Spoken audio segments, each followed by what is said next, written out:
이 시간 함께 은혜 받으실 하나님의 말씀 누가복음 22장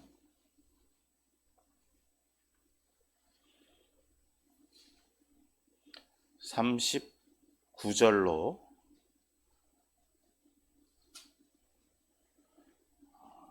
53절까지 말씀. 누가복음 22장 39절로 53절까지 말씀. 제가 말씀 봉독 올리겠습니다. 예수께서 나가사 습관을 따라 감람산에 가시매 제자들도 따라갔더니 그곳에 이르러 그들에게 이르시되 유혹에 빠지지 않게 기도하라 하시고 그들을 떠나 돌 던질 만큼 가서 무릎을 꿇고 기도하여 이르시되 아버지여, 만일 아버지의 뜻이거든 이 잔을 내게서 옮기시옵소서.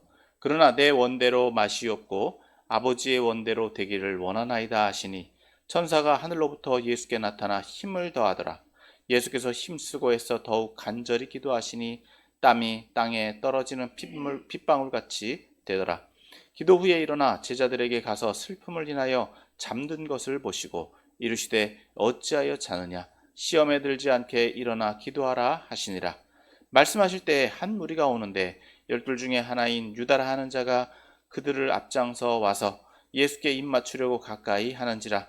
예수께서 이르시되 유다야, 내가 입맞춤으로 인자를 파느냐 하시니 그의 주위의 사람들이 그 된 일을 보고 여짜오되 주여, 우리가 칼로 치리이까 하고 그 중에 한 사람이 대제사장의 종을 쳐 그 오른쪽 귀를 떨어뜨린지라.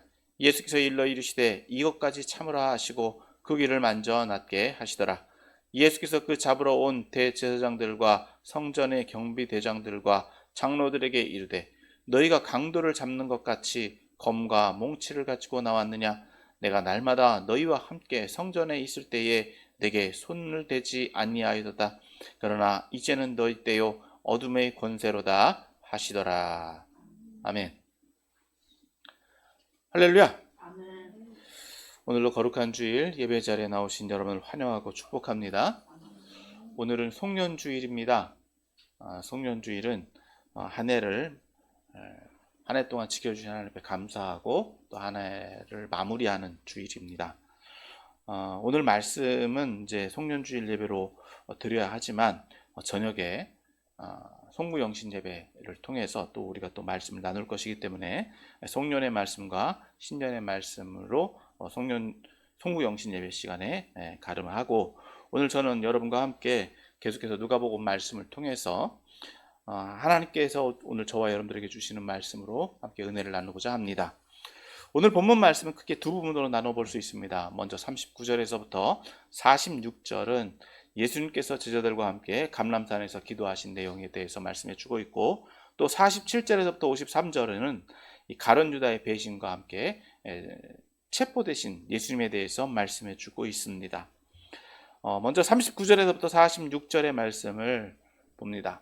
39절에서부터 46절의 말씀에는 예수님께서 제자들과 함께 감람산에 올라가셔서 기도하신 것에 대해서 말씀해 주고 있습니다. 먼저 39절에서는 예수님께서 6월절 만찬이 진행되는 가운데 감람산에 가셨다라고 말씀을 합니다. 그런데 이 감람산에 가셨던 것이 오늘 본문에서 보면 습관을 따라라고 말씀을 하셨는데, 여기서 습관을 따라라고 하는 것은 일정한 시간에 일정한 장소에서 그곳으로 가셨다는 것을 의미합니다.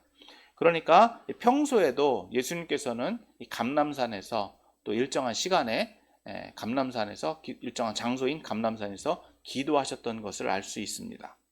자, 40절의 말씀을 보면 그곳에 이르러서 제자들에게 이렇게 말씀을 하셨다고 말씀합니다. 자, 40절 말씀 같이 봅니다. 시작. 그곳에 이르러 그들에게 이르시되 유혹에 빠지지 않게 기도하라.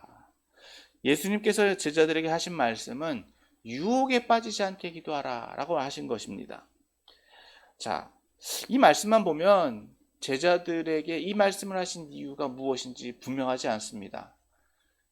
여러 가지 의미로 받아들여질 수 있죠. 여기서 유혹에 빠지지 않게 기도하라라고 하는 것은 이미 수차례 예수님께서 제자들에게 일상적으로 하셨던 말씀으로 볼 수도 있고, 또 이 앞서서 유월절 만찬 가운데 예수님께서 제자들에게 하신 말씀과 연관해서 보면 예수님 팔 것을, 예수님 파는 존재가 누가 될 것인지, 제자들 가운데 어떤 사람이 될 것인지를 그러한 유혹이라든지 또 그러한 제자들이 지금 어떤 잘못된 일, 어떤 잘못된 결정을 할 수 있는 마귀의 유혹에 빠질 수 있는 그런 계기들을 마련하지 않도록 기도하라라고 하신 것으로 받아들여 줄 수 있습니다. 그런데 이 말씀을 분명하게 이해하기는 쉽지 않습니다. 이 본문만 가지고는. 그런데 이 예수님의 다음 행동과 또 이러한 행동들을 통해서 예수님께서 이 말씀을 하신 이유와 목적을 또 도리어 우리가 찾아볼 수 있습니다. 즉 예수님께서 41절에서 보면 그들을 떠나 돌 던질 만큼 가서 무릎을 꿇고 기도하셨다 라고 말씀합니다. 즉 돌 던질 만큼이라는 것은 제자들과 어느 정도 일정한 간격을 두셨다라고 하는 거죠. 그리고 무릎을 꿇고라는 것은 간절함의 자세입니다. 간절함의 자세예요. 간절함의 자세를 가지고 오늘날 같이 오늘 저와 여러분들이 한국 사회에서 기도할 때 무릎을 꿇고 기도하잖아요. 그런 것처럼 무릎을 꿇으시고 기도하셨다. 그 기도의 내용은 자 42절에서 말씀해주고 있습니다. 42절 또 같이 봅니다. 시작. 이르시되 아버지여 만일 아버지의 뜻이거든 이 잔을 내게서 옮기시옵소서. 그러나 내 원대로 마시옵고 아버지의 원대로 되기를 원하나이다. 자, 먼저 이 예수님의 기도를 두 부분으로 나눠 볼 수 있습니다. 먼저 전반부에는 아버지여 만일 아버지의 뜻이거든 이 잔을 내게서 옮기시옵소서. 여기서 보면 아버지의 뜻과 예수님의 뜻이 어떤 차이가 있다는 것을 볼 수 있습니다. 즉 아버지의 뜻에 대해서 지금 예수님은 자신의 의지를 나타내고 있는 것이죠. 그러니까 아버지의 뜻은 뭐냐? 예수님에게 잔이 주어지는 거예요. 여기서 잔이 주어지는 것은 구약에서부터 보는 것, 구약에서도 이 잔에 어떤 의미로 쓰여졌느냐? 고난의 상징입니다. 어떤 필수 불가결하게 그 사람이 감당해야 되는 책임이라는 의미를 가지고 있는데, 그러니까 예수님은 하나님이 원하시는 뜻이라고 한다면 하나님의 뜻에 기대어서 자신의 의지를 간구하는 거죠. 그러니까 아버지의 뜻은 원래 뜻은 그 잔이 자신에게 예비되어져 있는 잔이 자신에게 오는 건데 예수님은 지금 간구하는 게 뭐라고요? 이 잔이 내게서 옮겨지는 것. 그러니까 자신이 앞으로 당하게 될 일을 아버지의 뜻임에도 불구하고 자신에게 주어진 이 잔을 옮겨달라는 요구를 하고 있는 것입니다. 자, 사실 이 말씀은 조금 그동안의 예수님의 행보, 그동안에 예수님께서 보여주신 것과는 조금 어떤 모순적이다라고 볼 수 있습니다. 왜냐하면 예수님께서 예수님으로 올라가시기 전에 이미 그 길을 결정하셨습니다. 이미 그 결정을 하셨고 그 과정을, 그 여정을 매일 진행해 오셨습니다. 그리고 예수님께서는 제자들에게 자신이 앞으로 어떤 일을 겪을 것이다라고 하는 것도 충분히 말씀해 주셨습니다.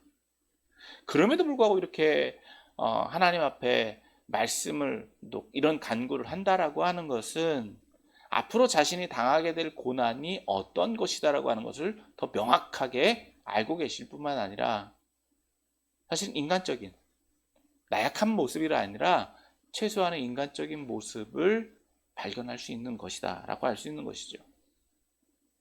즉 예수님이다라고 해서 신성을 가지셨다라고 해서 모든 것을 감당하시는 것이 아니라 인간이시기 때문에 당하실 고난, 고통, 그것은 우리 육신을 가지고 있는 사람과 크게 다르지 않다라고 하는 것입니다. 그렇기 때문에 그 엄청난 고난의 성격을 예수님은 충분히 알고 계셨다라고 하는 것이죠. 그렇기 때문에 예수님은 이렇게 말씀을 또 기도를 합니다. 두 번째 후반부에 그러나 내 원대로 마시옵고 아버지의 원대로 되기를 원하나이다. 예수님의 주된 목적과 관심은 하나님의 뜻을 이루는 데 있습니다. 기도문으로 볼 때는 굉장히 간단하죠. 앞에서는 하나님의 뜻이거든, 하나님의 뜻임에도 불구하고 내 잔을 옮겨달라라는 기도였고, 뒤에는 내 원대로 마시옵고 아버지 원대로 되기를 원하나이다, 이렇게 기도를 하는 것, 굉장히 간단한 표현으로 나타나고 있는데, 그 간단함의 표현이 얼마나 간절하고 얼마나 치열했는가라고 하는 것은 43절과 44절에서 말씀해 줍니다. 43절과 44절 같이 봅니다. 시작. 천사가 하늘로부터 예수께 나타나 힘을 더하더라. 예수께서 힘쓰고 애써 더욱 간절히 기도하시니 땀이 땅에 떨어지는 핏방울같이 되더라. 얼마나 간절히 기도하셨던지 옆에서 지켜보는 관찰자의 입장에서 볼 때 천사가 옆에서 돕는 것처럼 간절함을 가지고 기도하셨다라고 하는 거예요.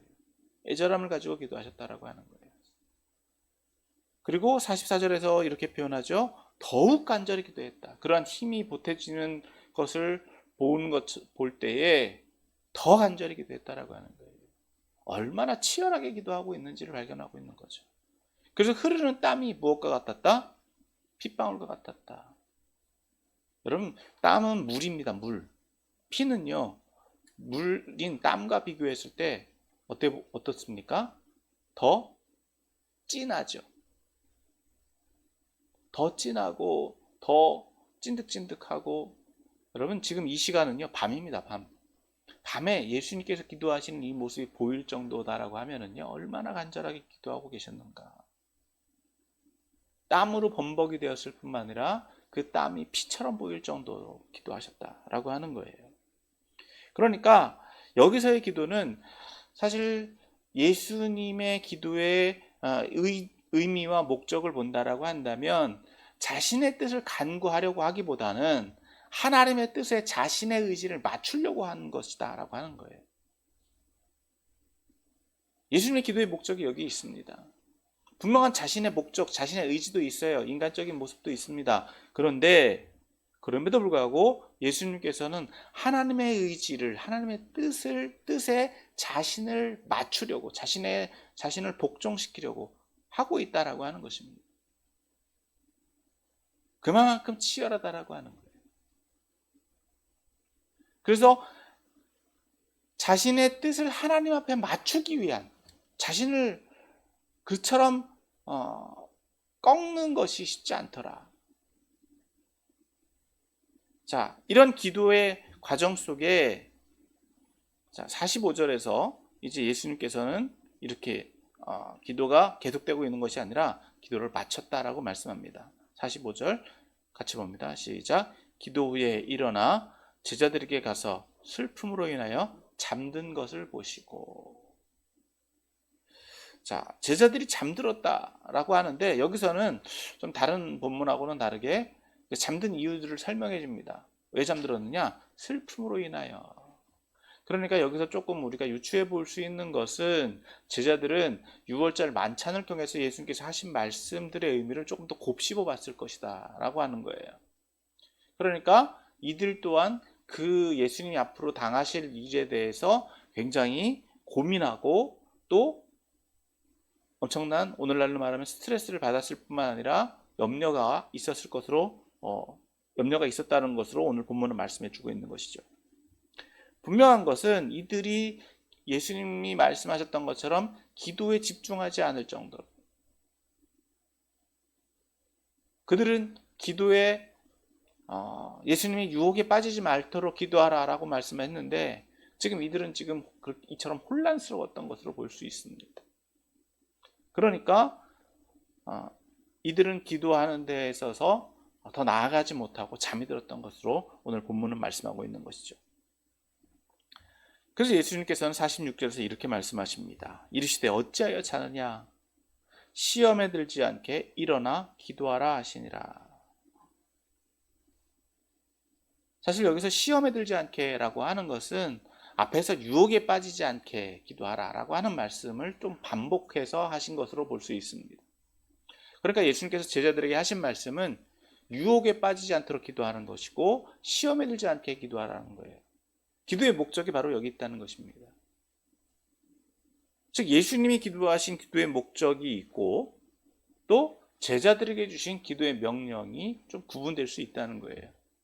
그러니까 예수님은 하나님의 뜻에 자신의 의지를 맞추려고 기도하셨던 것이고 제자들은 유혹에 빠지지 않도록, 즉 마귀가 사단이 타협을 유혹한다는 것이죠. 또 시험에 들게 한다는 것이죠. 그러니까 자신들을 지킬 수 있어야 된다는 거예요. 그러니까 기도의 목적이 구분된다라고 하는 거예요. 그러니까 제자들은 유혹에 빠지지 않도록 또 시험에 들지 않도록 기도해야만 했던 것입니다. 이에 반해서 47절에서부터 53절에서는 이제 가룟 유다의 배신과 그 과정 가운데 체포되신 예수님에 대해서 말씀해 줍니다. 자, 이렇게 기도하는 과정 가운데 47절에서 또 예수님과 제자들이 말씀하시는 가운데 한 무리가 예수님께서 나오고 있다고 본문은 말씀합니다. 그런데 그들 무리 가운데 맨 앞에 앞장선 사람을 대표해서 말하고 있는데 그 사람이 누구냐?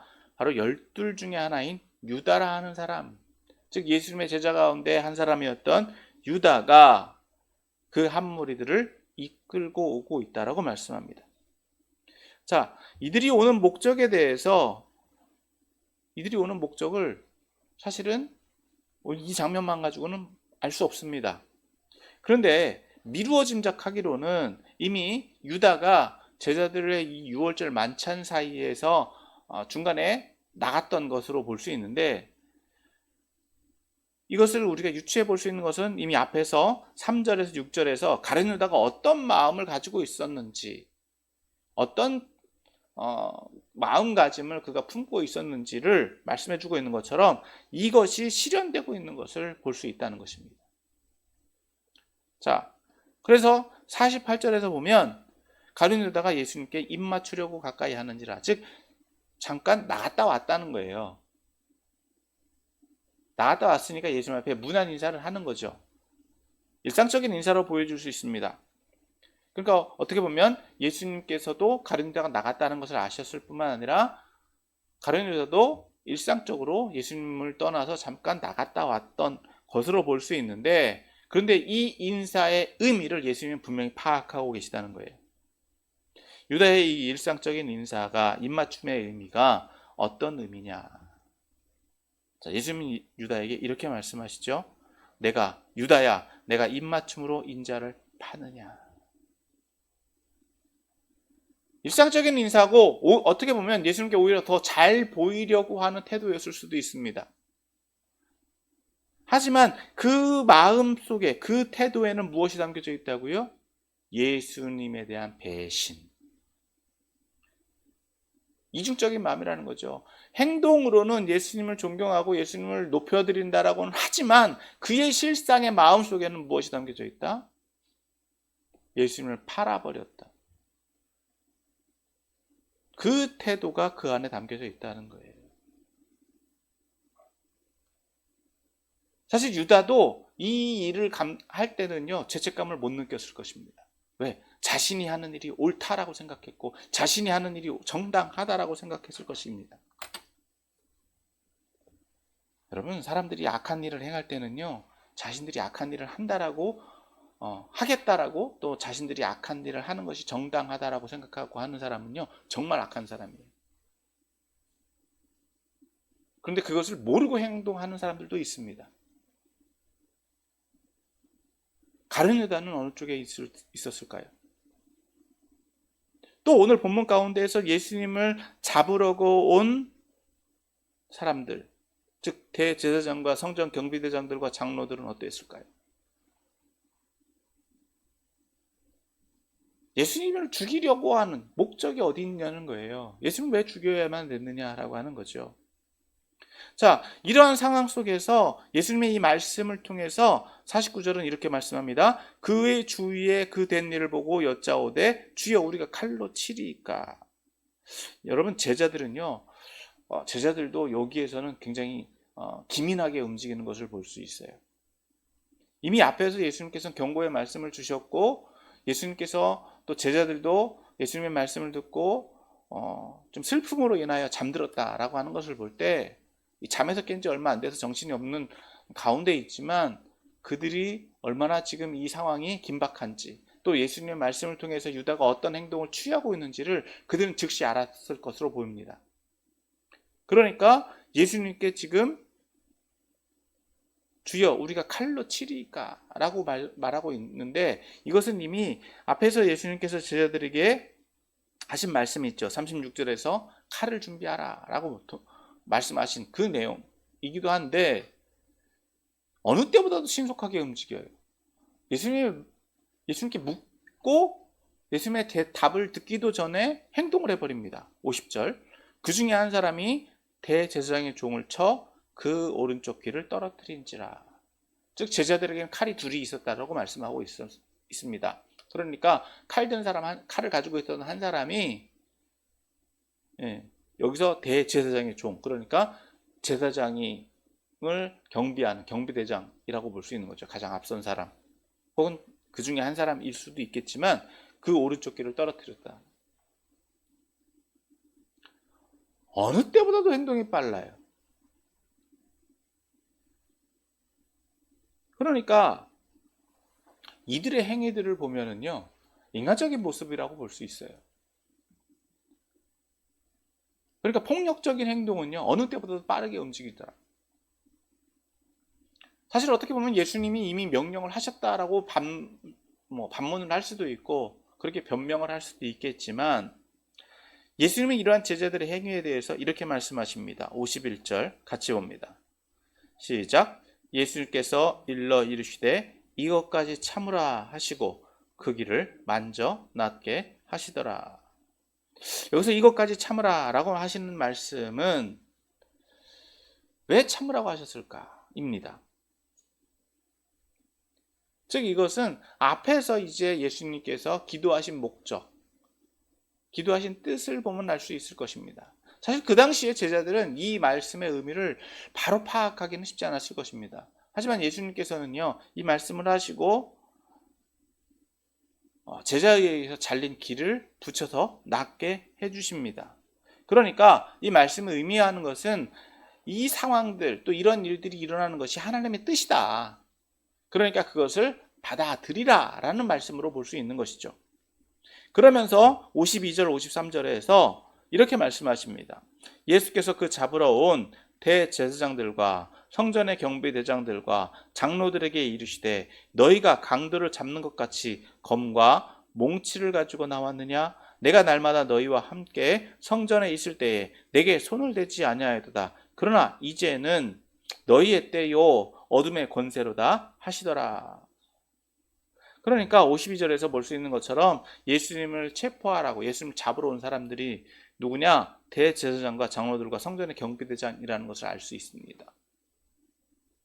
그러니까 예수님도 그 사람들, 자신들에게 온 사람들이 누구다라고 하는 것을 알았고 누가 그들을 보냈는지도 아셨다라고 하는 것을 볼 수 있죠. 그리고 예수님은 분명하게 말씀하십니다. 내가 시정잡배나 어떤 범법자와 같으냐. 이 체포의 부당성을 말씀해 주고 있는 거예요. 그리고 체포의 불의성도 말씀해 주시는데, 예수님께서는요, 지금 낮에 날마다 성전에서 말씀을 가르치셨다라고 말씀하고 있어요. 우리가 이미 살펴봤고, 그런데 지금 예수님을 체포하는 이 과정은 언제입니까? 6월절 만찬 끝에 밤입니다. 야심한 밤에 백성들이 보지 않는 가운데 예수님이 왜 체포되는지도 불분명한 가운데 그들이 예수님을 잡으러 왔다는 거예요. 그럼에도 불구하고 예수님은 이렇게 말씀하시면서 그들의 체포에 순응하시는데, 그러나 이제는 너희의 때요 어둠의 권세로다. 앞에서 우리가 살펴본 것처럼 악한 때에 쓰임받는 사람들이 있다는 거죠.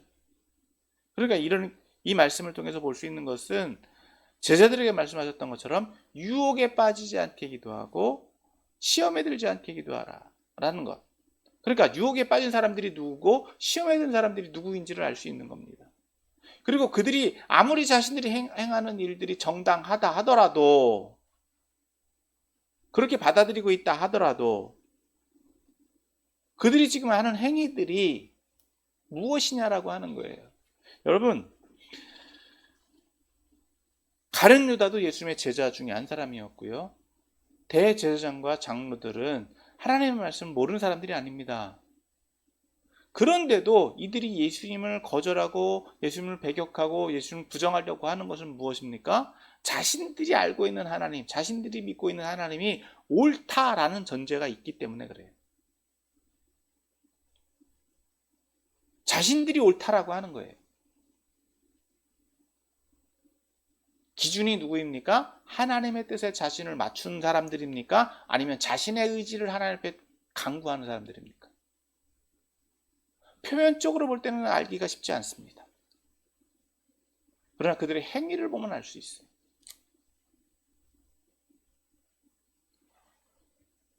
자, 그렇기 때문에 여러분, 오늘 본문에서 보면 하나님의 섭리에 의해서 악한 사람들도 역사할 수 있습니다. 이들 또한 하나님의 뜻처럼 보여지도록 행사할 때가 있다는 거예요. 하나님의 뜻을 분별하기 쉽지 않습니다. 이들이 득세하고 이들이 잘 되는 것을 보면은요, 마치 하나님이 도와주시는 것처럼 보여줄 때가 있다는 거예요. 그것은 어둠의 권세가 잠시 잠깐 허용되고 있기 때문에 그래요. 그것을 오늘 본문은 말씀해주고 있는 것입니다.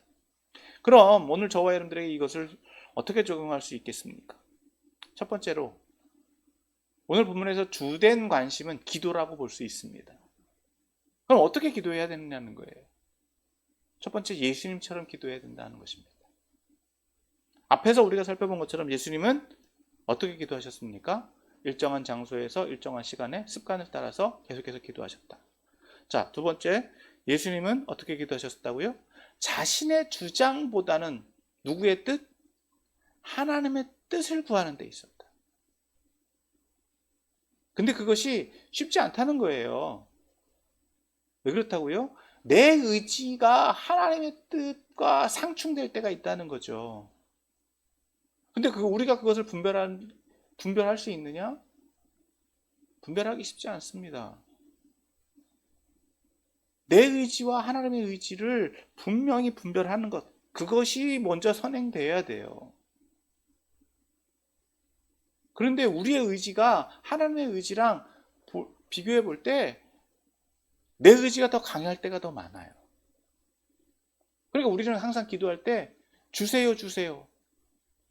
무엇이 이루어지길 원합니다. 그러니까 내 의지를 강조할 때가 많다는 거죠. 내 뜻대로 돼야지 잘 되는 거고 내 뜻대로 안 되면 잘못되는 것처럼 여겨질 때가 많다는 거예요.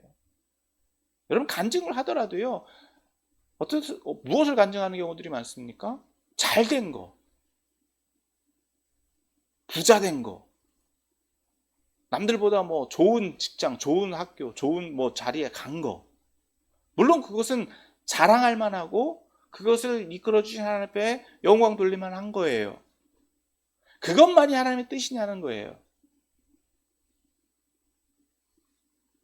중요한 것은 잘 되는 과정입니다. 결과도 중요해요. 잘 돼요. 왜? 하나님께서 함께 하시는 일은요, 다 잘 될 수밖에 없어요. 그건 당연한 거예요.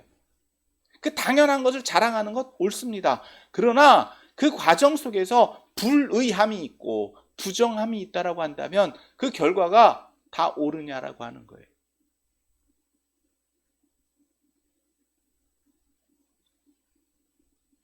중요한 거는 결과도 중요하지만 그 결과를 이끌어 가신 하나님의 과정이다라고 하는 거예요. 분명 그 과정 가운데는요, 고난도 있습니다. 어려움도 있습니다. 그 결과가 예수님의 죽음과 같은 참혹한 실패가 있을 수도 있어요. 분명한 것은 그 고난을 감수할 수 있는, 고난을 회피하고 고난을 포기하고 고난을 부정하려는 데 있는 것이 아니라 그 고난을 감당해 나가는 자세가 있느냐라고 하는 거예요. 즉 그것이 하나님의 뜻을 받아들이는 데 있다는 거예요. 물론 여러분, 고난의 자리를 일부러 찾아갈 필요는 없습니다. 일부러 자신이 잘못해갖고 내가 이건 고난 당할 수밖에 없어, 이건 하나님께서 주신 고난이야 라고 말해도 안 되는 거예요.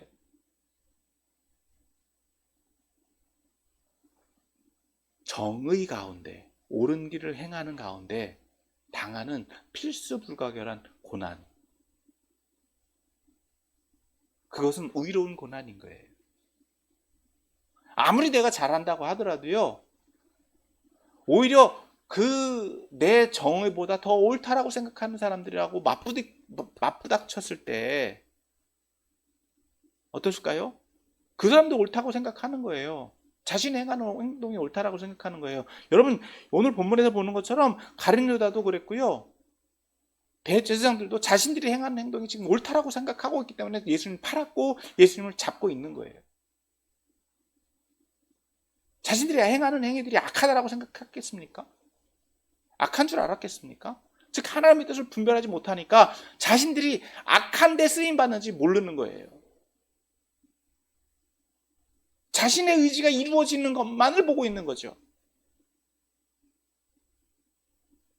여러분, 그러니까 예수님처럼 기도한다라고 하는 것은 하나님의 뜻을 구하는 거예요. 하나님의 뜻이 어디 있는가를 분별하는 거예요. 그리고 그것을 향해서 나의 의지를 맞춰가는 거예요.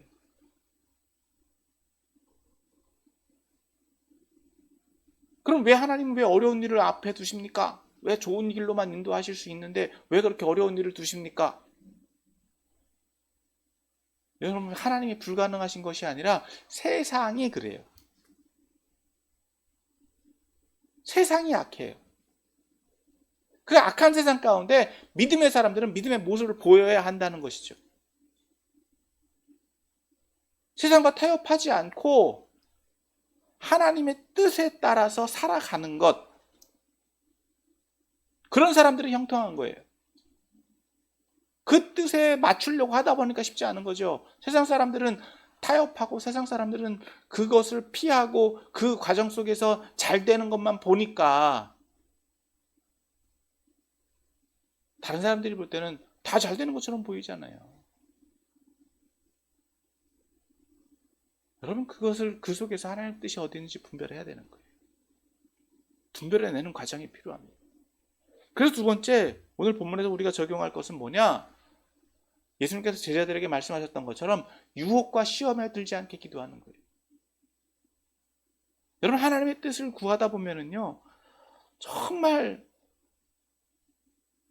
세상과 타협하는 것 하라고 타협해도 되는 것처럼 보여질 때가 있어요. 이 정도까지는 되겠지. 유혹입니다. 또 우리 스스로가 시험에 들 때가 있어요. 넘어질 때가 있다는 거죠. 하나님, 내가 한 말씀대로 살아도요, 하나님 나를 안 도와주시는 것 같고요, 살아도 나보다 하나님 뜻대로 살아도 하나님 뜻대로 살지 않는 사람들이 더 잘 되는 것 같고요.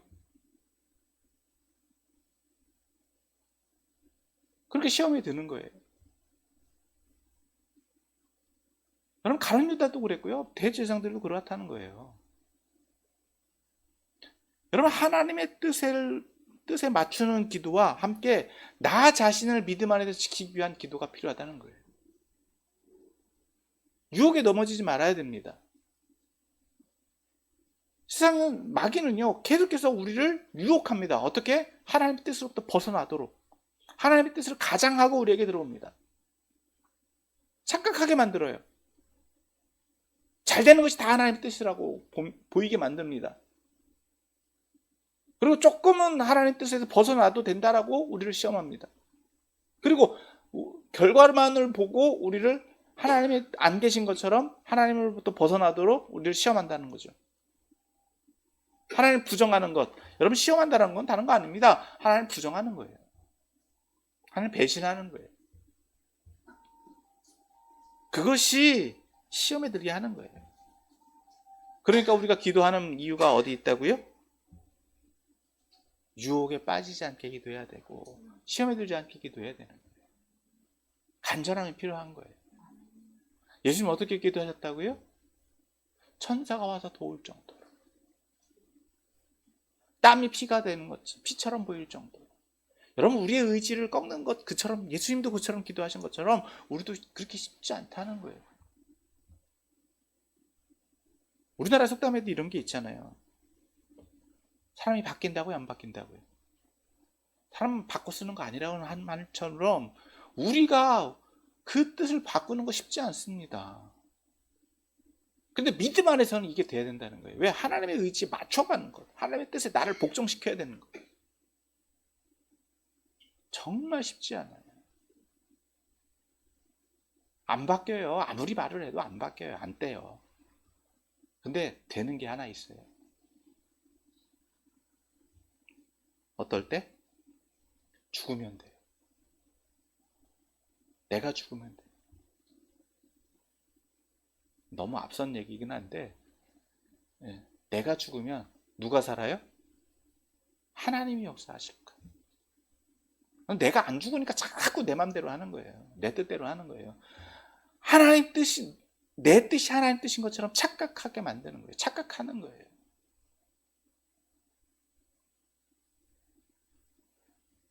그러니까 마귀의 시험과 마귀의 유혹에 넘어가지 않도록 우리는 하나님 뜻을 분별해야 될 줄 믿습니다. 앞에서 말씀드린 것처럼 먼저 우리가 해야 되는 것은 무엇이냐? 하나님의 뜻이 어디 있는지, 나를 향한 하나님의 목적이 어디 있는지 분별해야 돼요.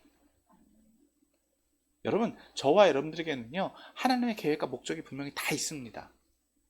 나는 예수님도 아니고 예수님 제자도 아닌데, 여러분들이 이 자리에 있는 것 자체만으로도 하나님께서 여러분을 부르셨다는 거고, 여러분들이 이 세상에 있는 것 또한 하나님의 계획과 목적이 있는 거예요. 여러분은 아무것도 아닌 존재가 아니다라고 하는 거예요. 근데 분명한 것은 사람들은 자신의 가치를 그만큼 무가치하게 여겨요. 그러니까 하나님의 계획을 찾으려고도 하지 않고, 하나님의 목적을 찾으려고도 하지 않고, 하나님의 뜻을 거스르는 거죠. 그 자체가. 그러니까 하나님 찾지도 않고, 하나님 떠나 있고, 하나님의 뜻을 구하지도 않고, 하나님의 목적대로 살려고도 하지 않는 거예요. 그러니까 내가 얼마나 하나님 앞에 어떤 존재인가라고 하는 것을 찾을 때 여러분들을 향한 하나님의 계획 또한 목적 또한 여러분은 찾게 되는 줄 믿습니다. 그럴 때 여러분들은 하나님의 의지에 맞춰서 내 의지 또한 있어요. 하나님께서 주신 자유의지. 근데 이 자유의지로 하나님을 찾아야 된다라고 하는 거예요. 그게 하나님 앞에 순종하는 거고, 그럴 때 그 순종이 더 가치 있는 거예요. 하나님 억지로 복종시키실 때도 있어요. 그런데 무엇이 더 가치 있겠습니까? 노예처럼, 종처럼, 로봇처럼 막 따라오기를 바라는가? 여러분, 그건 내 의지가 아니잖아요. 억지로잖아요. 물론 이렇게도 말할 수 있습니다. 결국 하나님 뜻대로 하실 거면서. 맞아요. 그런데 내 의지로 했으면 그에 따르는 결과는 누가 받습니까? 내가 받는 거예요. 억지로 했으면 그 결과는 누가 받아요? 시킨 사람이 받는 거예요. 그러니까 하나님께서 우리에게 무엇을 원하시는 거다? 내가 그 결과를 누리기를 원하신다는 거예요. 그러니까 보다 더 우리를 위한 것이 무엇이냐라고 하는 거죠. 무엇이 더 우리를 위한 것입니까? 내가 하나님의 뜻에 순종해서 그 뜻에 따라가는 것. 그 길은 쉽다 어렵다? 쉽지는 않아요. 그러나 그 길로 가려고 해서 갈 때는요, 쉽다는 거예요. 결정만 하면 돼요. 근데 늘 뭐가 살아요? 내가 살아요. 그러니까 마귀가 유혹하는 거고요, 마귀가 시험하는 거예요. 오늘 말씀을 정리합니다. 오늘 말씀은 예수님께서 제자들과 6월절 만찬을 마치시고 감람산에서 기도하시다가 체포당하시는 과정에 대한 것이었습니다. 오늘 말씀에서 살펴봤던 것처럼 오늘 말씀의 핵심은 기도라고 할 수 있습니다. 오늘 저와 여러분 예수님처럼 기도해야 될 줄 믿습니다. 하나님의 뜻을 먼저 구하십시오. 그리고 그 뜻에 나의 의지를 맞춰가도록 간구해야만 합니다. 그리고 예수님이 제자들에게 기도하라고 말씀하셨던 것처럼 유혹에 빠지지 않도록 기도해야 되고, 시험에 들지 않도록 기도해야 합니다. 그러려면 우리가 하나님께서 겸손해야만 해요. 아멘. 그래서 우리를 통해서 어떤 상황 속에서도 우리의 믿음이 변치 않고 포기되어지지 않고 하나님의 뜻을 성취해가는, 하나님의 뜻이 우리를 통해서 성취되어져 가도록 온전히 쓰임받는 저와 여러분이 다 되어야 될 줄 믿습니다. 그런 우리들이 되기를, 그런 저와 여러분들이 다 되시기를 예수님의 이름으로 축원합니다.